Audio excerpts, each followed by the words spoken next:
अच्छी लोगों का तुम्हारी जिंदगी में आना तुम्हारी किस्मत होती है और उन्हें संभाल कर रखना तुम्हारा हुनर। इखलाक वो है जिसकी कीमत कुछ नहीं देनी पड़ती, हाँ मगर उससे हर इंसान खरीदा जा सकता है। कभी अपनी ज़बान से किसी के ऐब बयान ना करो, क्योंकि ऐब तुम में भी है और ज़बान लोगों की भी है।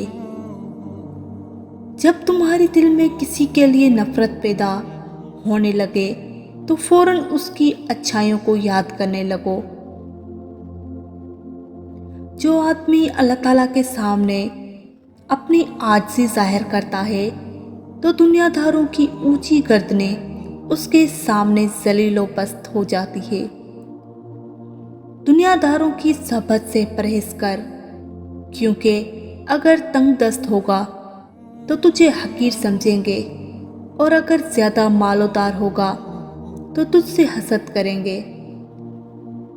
जो कनाअत और सब्र इख्तियार करता है वो गनी होता है।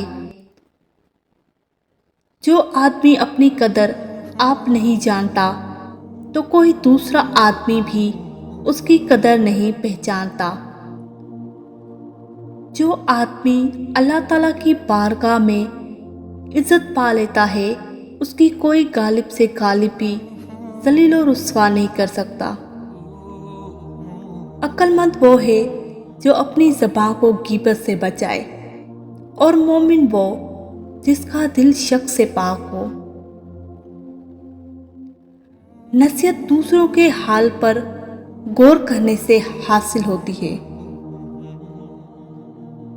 जो आदमी गुफलत में रहता है वो जहालत में पड़ा रहता है और जो जहालत में पड़ा रहता है वो बेकार रहता है। जो आदमी लोगों के हालात देखकर इबरत पज़ीर नहीं होता, अल्लाह ताला उसके हालात से और लोगों को इबरत दिलाता है। जो आदमी सब्र इख्तियार करता है वो कामयाबी पाता है। जो जल्दबाजी करता है वो ठोकर खाता है। करीबी रिश्तेदारों की अदावत बिच्छुओं के डसने से ज़्यादा दर्द पहुंचाती है। सबसे पहली इबादत यह है कि इंसान मुसीबत में सब्र करके अल्लाह ताला की तरफ से मदद का मुंतज़र है।